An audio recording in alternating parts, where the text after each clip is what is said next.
Yes or no?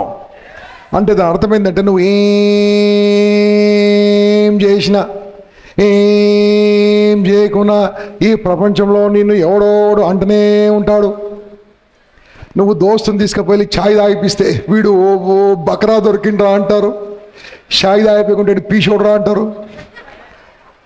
Yes or no? ఇప్పుడు దానికి బయటపడడానికి ఈరోజు ఈ పవిత్రమైన రోజు మీకు ఒక మంత్రం నేర్పిస్తాను. ఆ మంత్రం ఇలా చేయబట్టండి. మీకు మంత్రం ఇస్తాను, తీసుకొని చేతులు పెట్టుకోవాలి. ఇంతకుముందు ఈ మంత్రం ఉన్నోళ్ళు మూసుకోండి, అన్ని కొత్త వాళ్ళు మాత్రము తీసుకోండి. కమాన్, ఇట్లా కాదు, ఇలా మంత్రం చెప్పగానే తీసుకోండి. ఇంతకుముందు విన్నవాళ్ళు తీసుకోకర్లేదు, ఇంతకుముందు విన్నవాళ్ళు తీసుకోకర్లేదు. 2 సార్లు మంత్రం వస్తే తిరిగి కొడుతుంది. ఫస్ట్ వాళ్ళు తీసుకోవాలి. రైట్, మంత్రం తీసుకోండి. అందరు నాతో జపించాలి. కొద్ది చేతులు పైకి లేపండి, అలా, అది కరెక్ట్. ఇలా పైకి లేపండి. ఇప్పుడు నేను చెప్పగానే చెప్పండి అందరు కూడా. కిమవో చిత్కోపి మమ కిం తేన వై ఫలం. ఏమైంది? మామ కావాల, మమ అంటుండు. మామ కావాలంటే అప్పుడే ఏమన్నా సాధిస్తే మామ వస్తాడు. ఏమన్నా అర్థమైందా అన్న? ఒక్క ముక్క అర్థమైందా? నేను ఫస్ట్ విన్నప్పుడు నాకు కూడా అర్థం కాలే, కష్టపడి బట్టి పట్టుకొని వచ్చినా. దీని యొక్క ప్రతిపదార్థం చెప్తాను, జాగ్రత్తగా వినండి. ఇది మన వేదాల నుంచి ఒక శ్లోకంలోని ఒక చిన్న పార్ట్ మాత్రమే మీకు చెప్పాను, మొత్తం కూడా చెప్పలే మీకు. ఒక ఫస్ట్ లైన్ చెప్పాను మీకు నేను.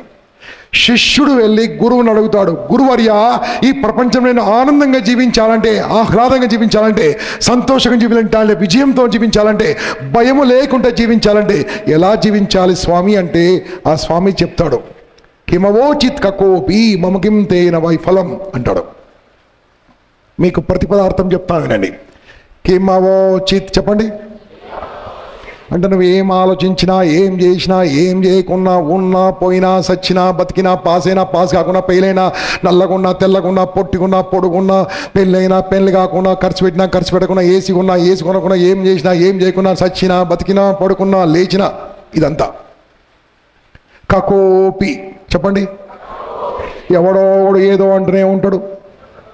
Yes or no? అంటూనే ఉంటాడు. ఇప్పుడు మనం ఏం చేయాలి తెలుసా? నాతో కూడా చెప్పండి. మమ కిం మమ కిం మమ కిం మమ కిం మమ కిం తేన వై ఫలం. అర్థం కాలే? మొత్తం చెప్తాను, తెలుగులో చెప్తాను వినండి. ఎవరేమనుకుంటే, గట్టిగా, ఎవరేమనుకుంటే నాకేంటి, గట్టిగా, నాకేంటి, ఎవరేమనుకుంటే నాకేంటి. ఇదే మంత్రం స్వీకరించండి. విజయంలో గెలుపు తథ్యం మిత్రమా, గెలుపు తథ్యం మిత్రమా. ఈ మంత్రము మంచికి వాడితే జయము తప్పదు, చెడుకు వాడితే జైలు తప్పదు. ఎవడేమనుకుంటా నాకేంటి, ఒక అమ్మాయిని ముద్దు పెట్టుకుంటా, పెట్టుకో, చెప్పు తీసుకువెళ్ళి చెంచలు కూడా లేస్తారు. అదే ఎవడేమనుకుంటే నాకేంటని స్టేజ్ మీదకి వచ్చి మాట్లాడితే ఇక్కడ ఉన్నోళ్ళు తీసుకెళ్ళి ఎక్కడ తీసుకెళ్తారో. సార్ నీ లైఫ్ ఏంటి తెలుసా? మంచికి వాడుకో దీన్ని. ఇది తెలుగులో చాలా పెద్దగా ఉంది కాబట్టి ఇంగ్లీష్లో సింపుల్గా చెప్తాను. అందరు నాతో పాటు చెప్పండి. ఇంతకుముందు విన్న వాళ్ళు నోరు మూసుకోండి. అందరు నాతో పాటు చెప్పండి. So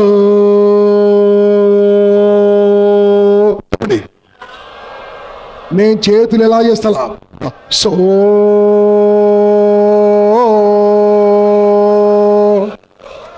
so so so so so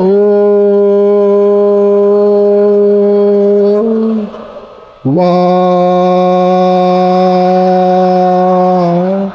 so what so what so what so what. Hey, come on, come on, గట్టిగా గట్టిగా.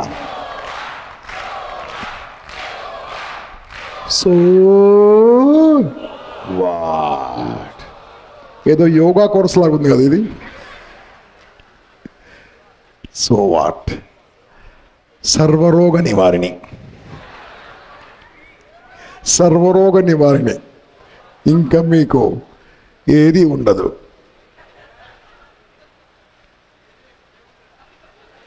తమిళ వస్తా మీకు రాదా? యారు ఎన్న సొన్నా ఎన్నకు ఎన్న. కన్నడ వస్తుందా? యారు ఏనందుకుందరో ನನಗೇನೋ. తెలుగు వస్తుందా? ఎవరేమనుకుంటే నాకేంటి. చూడు ఎంత సింపుల్గా ఉంది మన తెలుగు, ఎంత బాగుంది మన తెలుగు. English so what. మిత్రమా చాలా కేర్ఫుల్గా వెళ్ళండి. Let me complete this. ఇది ఎక్కడ వాడొచ్చు, దాని తర్వాత నేను లంచ్కి వదిలిపెడతా. ఎక్కడ వాడొచ్చు? హైట్ ఎంత? 5 feet. పొట్టి పొట్టి పొట్టి పొట్టి పొట్టి. ఇంకా 2 ఇంచులు పొడుగుంటే లైఫ్ బాగుండేది. 2 ఇంచులు పొడుగుంటే హీల్స్ వేసుకొని నడవలేక చేస్తున్నా. హీల్స్ వేసుకున్నాడు. ఇంకా మనం నాపించకుంటే బాగుండు. పొట్టి కింద కొట్టినా, పొట్టి కింద కొట్టినా ఇంకా పొడిగే ఛాన్స్ లేదురా అనుకోవాలి. ఇప్పుడు ఏమనుకోవాలి? సో నన్ను పొడుగ్గా పుట్టించుంటే చాలా కష్టమయ్యేది. నన్ను పొట్టిగా పుట్టించిండు కాబట్టి నా ముందొచ్చేవాడు నిలబడ్డా తలదించుకొని బతకాలేవాడు. నా ముందు నిలబడితే వాడు తలదించుకోవాలి. నేను ఎలా బతుకుతాను? తల ఎత్తుకొని బతుకుతాను. అందుకోసమే భగవంతుడు నన్ను పొట్టిగా పుట్టించాడు. తెల్లగా ఉన్నోళ్ళు భలే ఎగిసెగిసి పడుతున్నారు. ఎండలో పోతే నల్లగా అవుతారు, కోపం వస్తే ఎర్రగా అవుతారు, చలికాలంలో పచ్చగా అవుతారు, రంగులు మారే. భగవంతుడు నన్ను ఎలా పుట్టించాడు తెలుసా? కలరే మారదు, ఇంకా నో చేంజ్.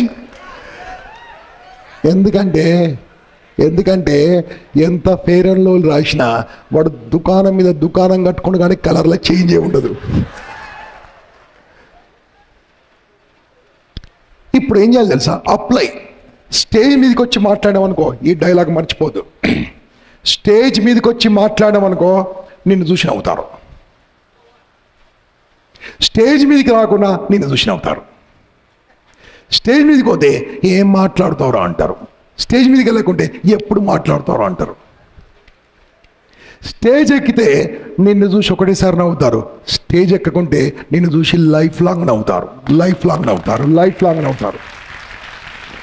చెప్పండి, ఒకసారి స్టేజ్ ఎక్కడం బెస్టా, లైఫ్ లాంగ్ స్టేజ్ కింద కూర్చోవడం బెస్టా? ఎవడేమనుకుంటే ఉంటే ఉంటారు, పోతే పోతాడు. ఉంటే వాడు బాగుపడతాడు, పోతే నేను బాగుపడతాను. వాడు ఉంటేంత.